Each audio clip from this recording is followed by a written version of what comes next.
Good morning, Oracles. How is everyone doing today? Well, yesterday we saw Tesla coming down about 3.5%. Who bought more on that little dip? I know I did. I picked up $10 at $7.95 and another $10 at $7.77. We will see how today plays out with the FOMC meeting and the Fed raising the rates today. So again, could be more of a buying opportunity. And again, looking at the fundamentals of the company, any dips or any way that we pull down right now is strictly macro related. And I know I am going to take advantage of any of these dips. Now, taking a look at yesterday's earnings for GM, speaking of dips, they dipped again for another quarter. Now, some of the numbers that were coming out of this, and I'm going to compare it to Tesla because we've discussed this before about the profitability of the two companies. So for Q2, Tesla had better profits than GM.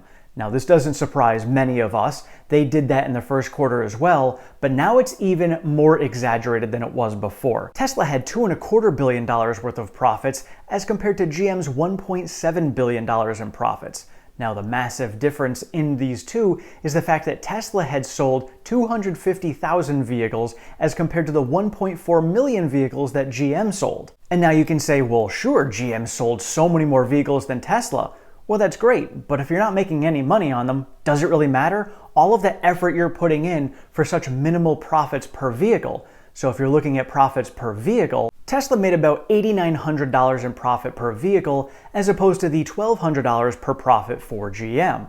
Now, back in Q1, Vinny from Investment Club and I did a video and we were discussing GM and Tesla and their profits and the fact that GM needs to sell 5 vehicles for every 1 Tesla vehicle to make the same amount of profits. Well, now if we're following this trend, it is now at 7.5.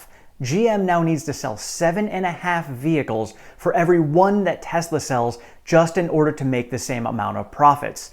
That tells me that they are not trending in the right direction if people are saying that GM is going to be catching up to Tesla by 2025.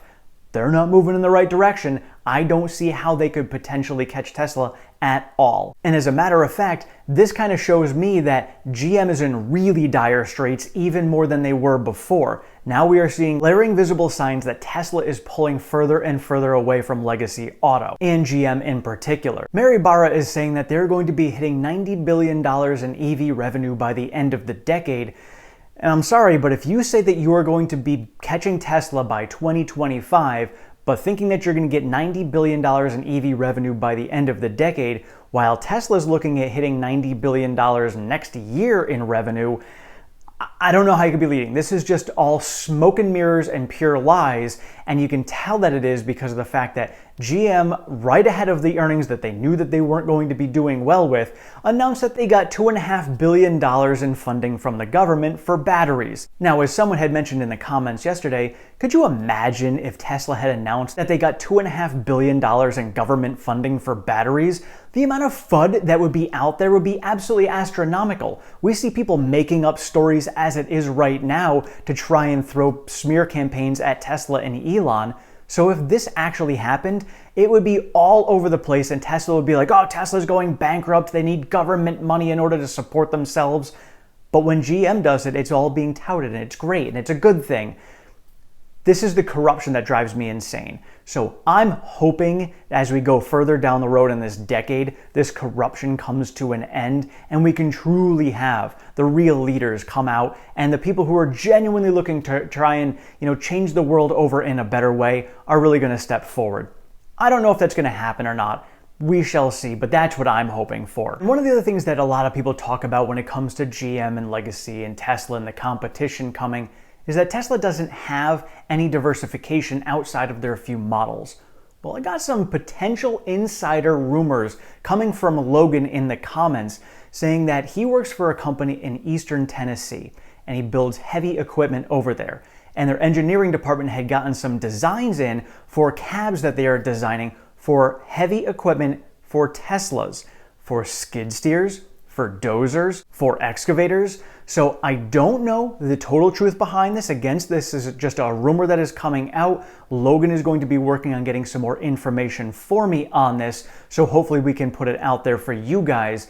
Seems like they're just, kind of going over it to take a look at it and put bids in for this. So what's going to come of this, I do not know, but I do know that that is right up my alley for what I do for business. Currently, for my job, we rent out this exact equipment to contractors. And a lot of times they need to get to like tier 4 levels of efficiency and emissions when it comes to those machines. So ideally, if you had one that was run on batteries like a Tesla, that would be perfect and you would get rid of all of the emissions altogether. So this is something that all of these companies have been moving towards, when it comes to Cat and Bobcat and John Deere. So that's the direction that they're all going. So this actually would make a lot of sense for Tesla to go in that direction. And think about all the factories that Tesla's putting up. All of this equipment is being used in building their factories. So if they could supply their own heavy equipment for that, would make even more sense. So this equipment in turn would be the machines that build the machines that build the machines. And Elon has been talking a lot about new products coming, not saying vehicles in particular. So new products coming, perhaps this is some of them. So this does line up with what Tesla's mission would be, thinking about how much this equipment is out there and how focused they are on emissions.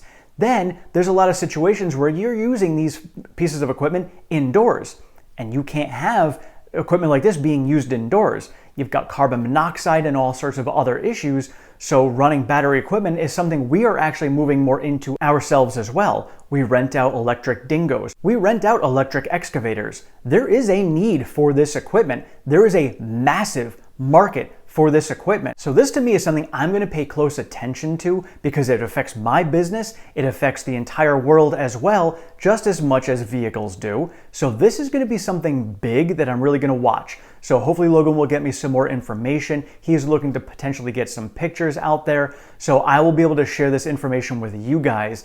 And again, this is something that's very exciting, but again, just a rumor. So, take it with a grain of salt. Once I can get some more information, I will definitely pass it along. And if you think to yourself, well, why would Tesla do that? That's not their market. Volvo does it. There's a lot of other companies. BMW does it. There's a bunch of companies out there that do both. I mean, look at Yamaha. They make motorcycles and pianos. Some companies are crazy diverse like that. At least when it comes to Tesla, this still goes along with their mission of changing the world over to sustainable renewable energy. So again, to me this is huge and I'm really excited to see if this comes to fruition. And one last piece that I wanted to share with you guys is something that hit me today about how Tesla operates in their factories with production and how that same exact mentality helps them grow their business as well. So on the factory lines, they're constantly getting feedback. It's instant feedback all the time from their feedback loop when it comes to consumers, what's going on, what's good with the vehicle, what's bad with the vehicle, and they make adjustments on the fly. And because they get so much information feedback, they can make improvements very quickly and they can improve faster than everyone else. Same holds true with the business. Yes, we talk a lot of times on here about how much scrutiny that Tesla's under. Tesla's constantly getting bombarded with FUD all over the place. But you think about it, all of that FUD that comes out is just the same exact feedback type thing that they're getting on the production lines. Tesla's getting non-stop feedback, positive and negative, that they can take in turn make the company and the business better. They're constantly getting all this criticism, you could do this better, you could do that better. And Tesla can take all this information and say, all right, well, these are the ways that we can improve. This one makes sense, this one makes sense, this one's garbage, don't worry about that one. And take it all and make themselves better much faster. The more information and criticism you get about what you're doing, the better and faster you can become. Similar to, like I talk about my channel on here, I'm always thanking you guys for your feedback. If you're giving me constructive criticism, I'm okay with getting negative feedback, constructive criticism, things that are good for this, because the more I get from you guys, the more I can improve the channel. And the same thing holds true with anything else in your life. If nobody's telling you good or bad or how you're doing, how can you change? Why would you change? You have no idea what's going on or how you could improve. I talk about it at my job all the time. I get no feedback whatsoever unless I do something horribly wrong and then I get yelled at for it. That's it. But if I was getting constant daily feedback on my performance, I could improve constantly, daily, every single day. So this is how Tesla operates. They're getting all of this feedback and they're constantly reacting to it and doing something. So again, yes, the FUD stinks.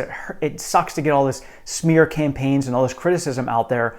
But realistically, it's probably what's helping Tesla become so much better, so much faster. So 2 diverse questions here in the last segment of this video. First is, when do you think GM is going to go bankrupt? I'm not even saying if, I'm saying when. Seeing the path that they are on, it is almost inevitable unless they continue to get government bailouts. The next question is, how excited would you be to see Tesla getting into the heavy equipment industry?